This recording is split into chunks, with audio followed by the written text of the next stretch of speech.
It's been a long wait to obviously find the declaration event and the results of Crewe Nantwich, but we're finally here. You've been re-elected for the MP. How do you feel? Well, obviously I'm delighted that the good people of Crewe Nantwich have seen fit to re-elect me as their Member of Parliament for a third term. It's always a gruelling, this time 6 weeks, a campaign that you have to endure. But it's been well worth it because it's given me an opportunity to demonstrate, not just during the 5 years I've been the MP, but in the last few weeks, what it is that I've achieved for the local area and why they should back me to see it through for another 5 years. So it's very gratifying, it's a great privilege, but there's still a lot of work to do and I'm keen to get on with it. The majority is probably not as big as you probably wanted it to be. Were you ever worried that it might be too close to call? Well, I think it's a strong majority. I've held my vote share very well indeed, and you have to remember this is on the back of only 7 years ago a 34-year Labour held seat. So this is always going to be a challenging seat to hold, but I think what I've sought to do and achieved is show it's not just about the party, it's about the person too. There's a tradition of Crewe Nantwich that they like to look to the individual who represents them in Parliament. Do they understand me? Do they care about me and my family and the community I live in? Do they get things done? And I think I've been able to demonstrate that over the last 5 years, but of course there's still work to do and I'm keen to get on with it. So having won Minister of the Year last year, do you think that's influenced voters in this election? I don't know. I'm sure there's all sorts of motivations that bring people to the polling station and cast their vote in the way that they do.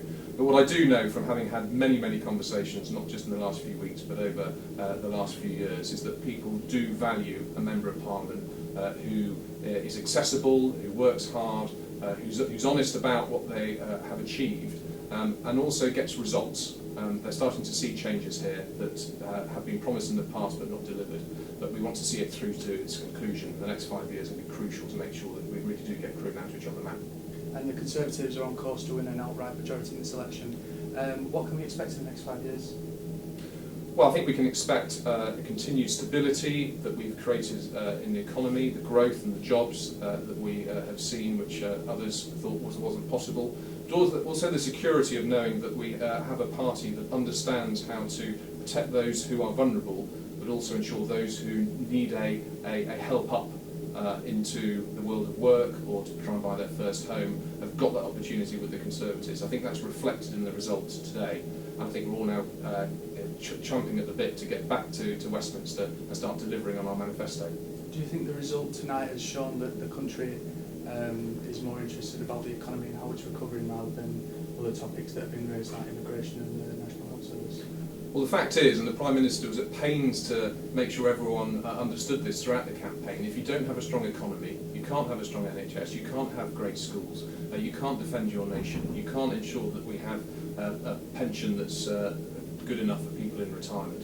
And so I think that's now reflected in the votes that have been cast yesterday, that the public recognised that fact and trust the Conservatives to deliver on the economy as they have for the last 5 years and not go back to the more borrowing and the more debt which got us into the mess in the first place. That's a very clear message I think that the country has sent, and so we will continue with that very meticulous but important, sometimes not particularly interesting but vital plan to get our economy back to where it needs to be. We're the fastest growing economy anywhere in the biggest economies in the Western world. We created more jobs last year than the whole of Europe put together. Yorkshire created more jobs than France last year. I'd like to say Cheshire, but unfortunately Yorkshire's a bit bigger. But we also did our bit.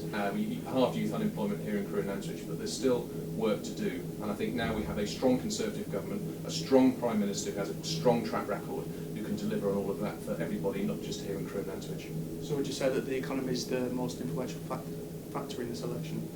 Well, clearly people have decided that the most competent party in delivering a strong and stable economy should remain in government, and that helps ensure that all the other things that we want, the investment in public services, the good schools that we all want our children to go to, can be delivered on the back of that strong economy.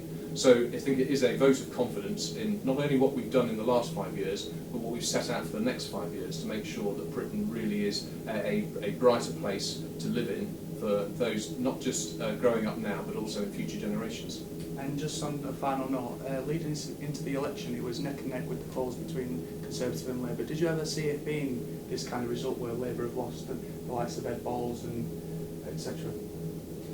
Well, I think there was a lot of volatility, and polls are just polls, they're snapshots, and there was a lot of feeling on the ground that there were lots of people who were still undecided. They didn't quite know where to cast their vote. But as we got nearer election day, the choice became very clear about the two directions the country should go in. And I think the country made the right choice, and it's ended up with a strong Conservative government now in place to deliver the continued economic prosperity which we've now laid the foundations to bring about. So yes, it's about ensuring that we have a strong economy, but it's also recognising that the alternative has been rejected by the country, and that's why the Labour Party are going to have to go back and rethink about what offer they have for the country, because the one that they had this time around has been rejected.